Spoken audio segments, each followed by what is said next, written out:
373장 찬양합니다.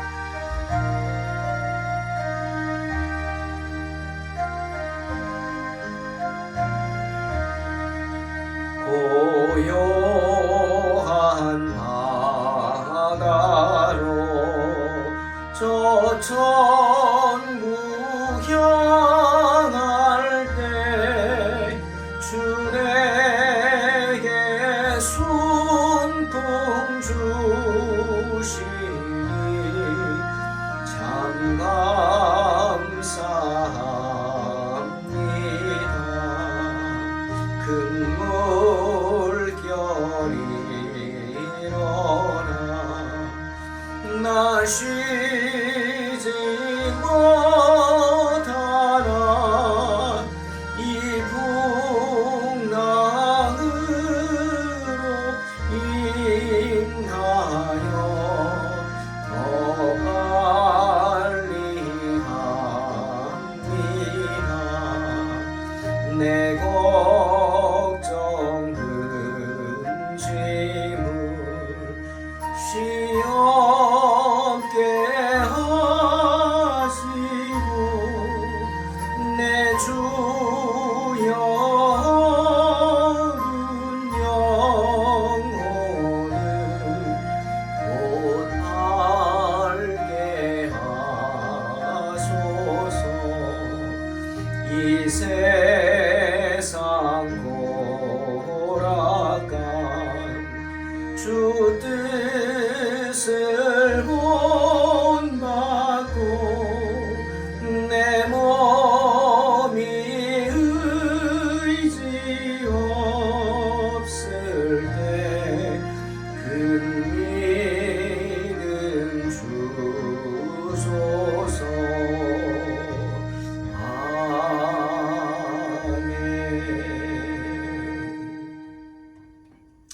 하나님 말씀 창세기 4장 19절로 22절 봉독합니다.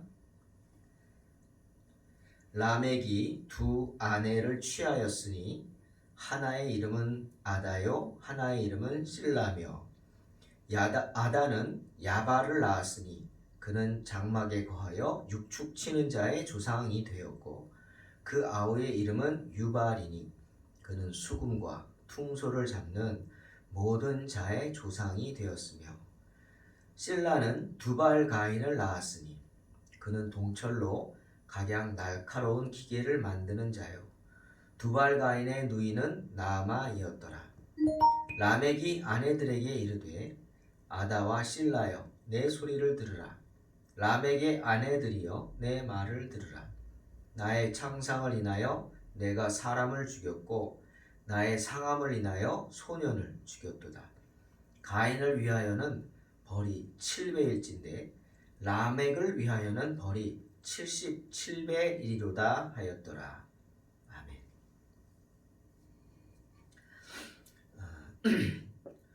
오늘은 가인의 후손인 라멕에 대한 이야기입니다.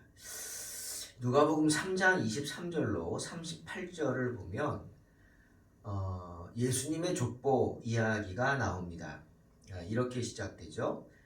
예수께서 가르치심을 시작할 때에 30세쯤 되시니라. 사람들의 아는 대로 요셉의 아들이니 요셉의 이상은 헬리요. 계속 나가다가 36절부터 읽습니다. 그 이상은 가이나니요. 그 이상은 아박사시요. 그 이상은 셈이요. 그 이상은 노아요. 그 이상은 레멕이요.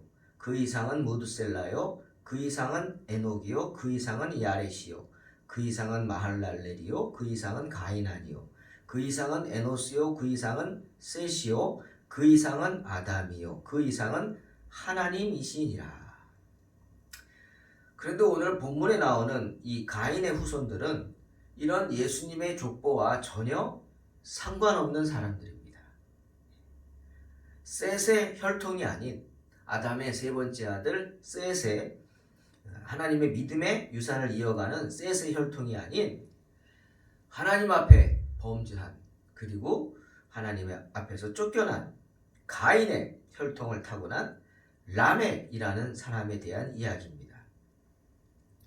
가인은 아내와 동침을 하고 에녹을 낳았습니다. 그리고 에녹은 이랏을 낳고 이랏은 무야헬을 낳고 무야헬은 무드사엘을 낳고 이 무드사엘이 라멕을 낳았다. 성경은 말씀하십니다. 구약에 나오는 이 창세기에 나오는 이름들이 다 비슷비슷해가지고 좀 이렇게 헷갈릴 때가 많습니다.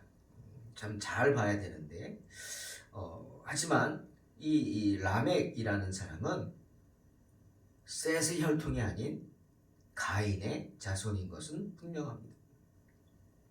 창세기 4장 16절에 가인이 여호와 앞을 떠나 나아가 에덴 동편 놋 땅에 거하였다라고 분명히 말씀하십니다. 가인은 나갔습니다. 가출했다는 거예요. 그냥 하나님의 집을 떠났단 말이에요. 하나님의 집만 떠난 게 아니라 하나님의 앞을 떠났다.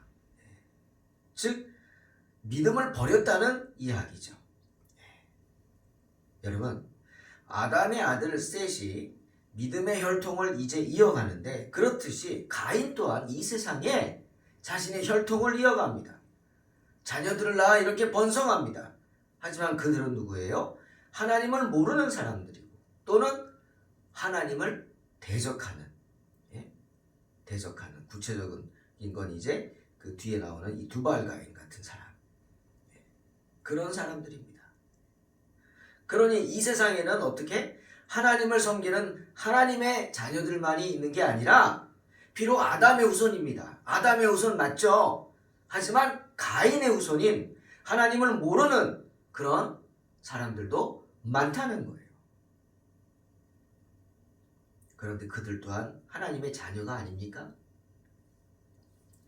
가인의 족속 가운데 세속적이고 불경건한 사람들이 많이 생겨났습니다. 그렇게 이기적이고 세속적 욕망에 가득 찼던 대표적인 사람이 바로 라멕인 거죠. 라멕은 아다와 실라라는 두 사람을 아내로 얻었습니다. 그래서 하나님이 세우신 이 일부일처제의 혼인의 틀을 깨버린 사람이에요. 그리고 처음으로 일부다처제를 시작한 사람입니다.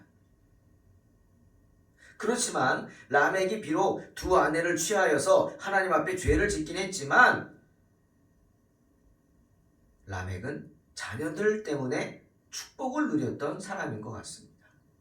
라멕의 자녀들이 경건했기 때문이 아니라 그들에게 특별한 재주가 있었다는 거예요. 오늘 성경에 나오듯이. 정말 라멕의 자손들은 어떤 발명에 뛰어난 사람들도 많았던 것 같아요. 특히 그 야발이라는 사람은 목축업자였다고 합니다.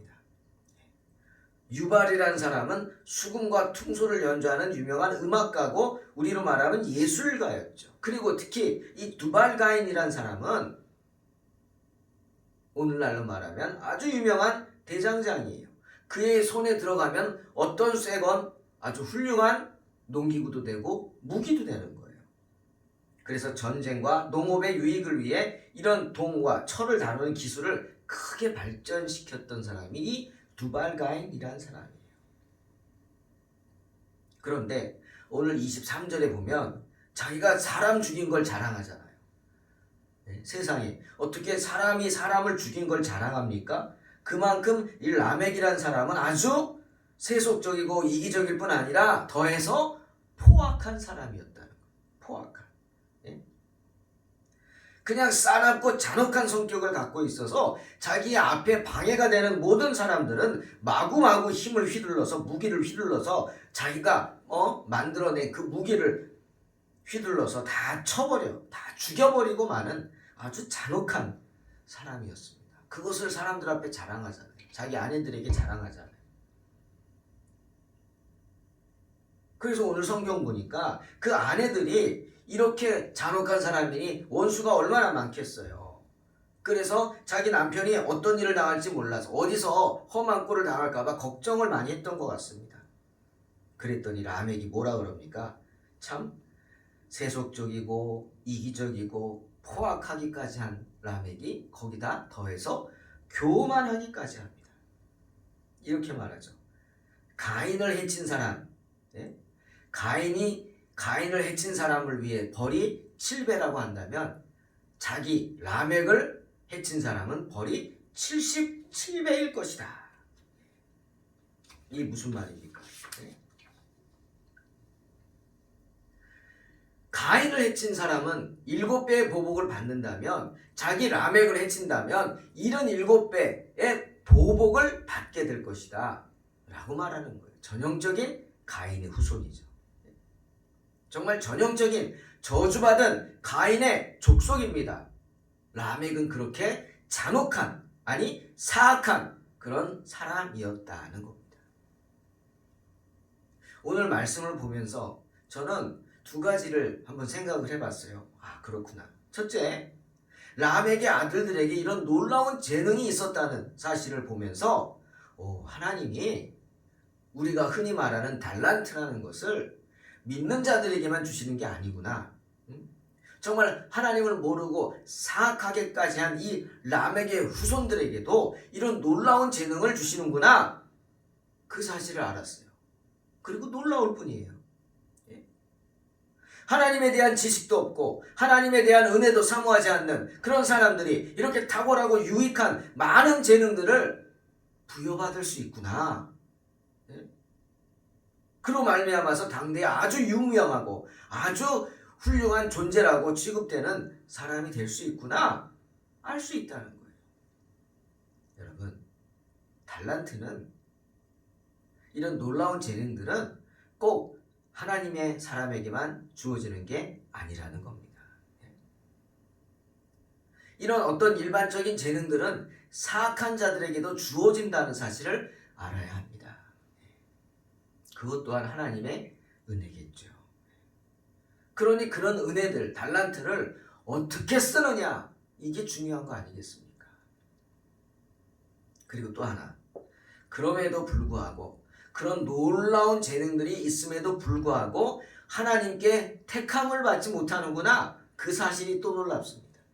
그런 엄청난 재능이 있음에도 불구하고 하나님께 쓰임받지 못하는구나, 그 사실이 더 놀라운 거죠. 사도 바울은 고린도전서 1장 26절 29절에서 이렇게 말합니다.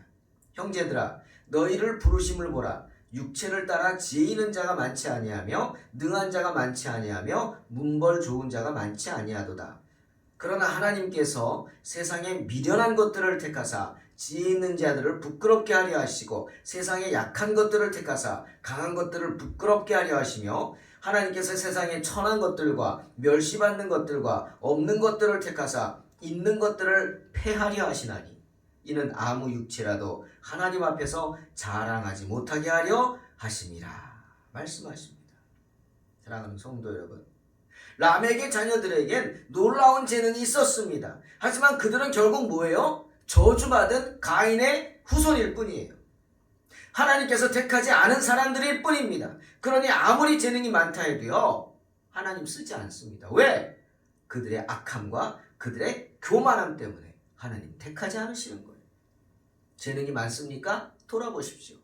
내가 선하냐 악하냐, 내 재능을 선한 일에 쓰느냐 악한 일에 쓰느냐, 거기에 따라 하나님의 선택이 좌우되는 것입니다. 아무리 세상에서 날고 뛰어도 그들은 저주받은 가인의 족속일 뿐이라는 사실을 알아야 합니다. 하지만 반면에 하나님은요, 누굴 택하세요? 세상에서 어리석다고 하는 사람들을 택하신다는 거예요. 세상에 미련한 것들을 택하신다는 거예요. 왜? 지혜 있는 자들을 부끄럽게 하려고. 고린도전서 12장에서 바울이 또 똑같은 얘기를, 우리 몸의 지체를 비유해서 말하잖아요. 우리 몸에서 가장 약하게 보이는 그 지체가 도리어 요긴하다고 바울은 말합니다. 우리가 덜 귀하게 여기는 그것들을 하나님이 더욱 귀한 것들로 생각해 주신단 말이에요. 우리가 아름답지 못하다고 하는 지체들을 하나님은 더 아름답게 해 주신다는 거예요. 그래서 우리 몸의 모든 것들이 고르게 하나님의 존귀함을 받도록 부족한 부분은 더 귀하게 여겨 주신다고 성경은 분명히 말하는 것입니다. 사랑하는 성도 여러분, 하나님께서는요, 아무리 재능이 많아도 사악하고 한 것들은 버리십니다. 아까 라멕의 자녀들 봤죠? 야발, 목축의 조상. 이 야발을 통해서 많은 소떼와 양떼들이 길러지고 목축이 이루어졌습니다. 하지만 그 안에서 또 뭐가 생기게 되는 거예요? 살육이 일어나는 거예요. 예? 탐욕이 일어나는 거예요. 그렇지 않습니까? 소를 잡고 양을 잡고. 유발, 수금과 퉁소를 잡는 자다. 예능인이다. 음악인이다. 그렇죠. 하지만 그 안에서 그게 선하게 쓰여지지 못할 때 그 가운데 타락이 일어나는 거예요. 방종이 일어나는 거예요. 술 마시고 취하고 가물을 즐기는 것이 잘못된 것으로 나가는 거예요. 두발가입, 정말 귀한 기술이죠. 철을 다룰 수 있다는 것. 그걸로 농기계를 만들어 많은 사람들을 유익하게 하는 게 아니라 두발가인은 그것으로 무기를 만들어서 전쟁의 신이 되었습니다. 사랑하는 성도 여러분, 하나님은요 아무리 재능이 많아도 사악하고 교만한 것들은 버리십니다. 하지만 거꾸로 아무리 부족해도요, 세상에서 약하고 추해도요, 겸손하고 경건한 자들은 높이 들어 쓰십니다. 그런 사람들을 하나님은 당신의 것으로 택하신다. 그 사실을 아셔야 합니다. 시편 37편 5절 9절에서 이렇게 말씀하시죠. 너의 길을 여호와께 맡기라. 저를 의지하면 저가 이루시고 내 의를 빛같이 나타내시며 내 공의를 정오의 빛같이 하시리로다. 여호와 앞에 잠잠하고 참아 기다리라. 자기 길이 형통하며 악한 꾀를 이루는 자를 인하여 불평하여 말지어다. 분을 그치고 노를 버리라. 불평하여 말라. 행악에 치우칠 뿐이라. 대저 행악하는 자는 끊어질 것이나 여호와를 기대하는 자는 땅을 차지하리로다. 언제나 주님 앞에서 겸손하시길 바랍니다. 하나님은 경건한 자들을 쓰십니다. 약하고 취해도 주님 앞에 엎드리면 주님이 쓰십니다. 언제나 주님 바라보고 승리하시기를 주의 이름으로 축원합니다. 기도하겠습니다. 하나님 감사합니다. 정말 하나님이 주신 귀한 은혜, 달란트를 하나님의 영광을 위해 사용하는 셋의 자녀들이 될 수 있게 축복하여 주시옵소서. 예수님의 이름으로 기도하옵나이다. 아멘. 믿음으로 승리하시기 바랍니다.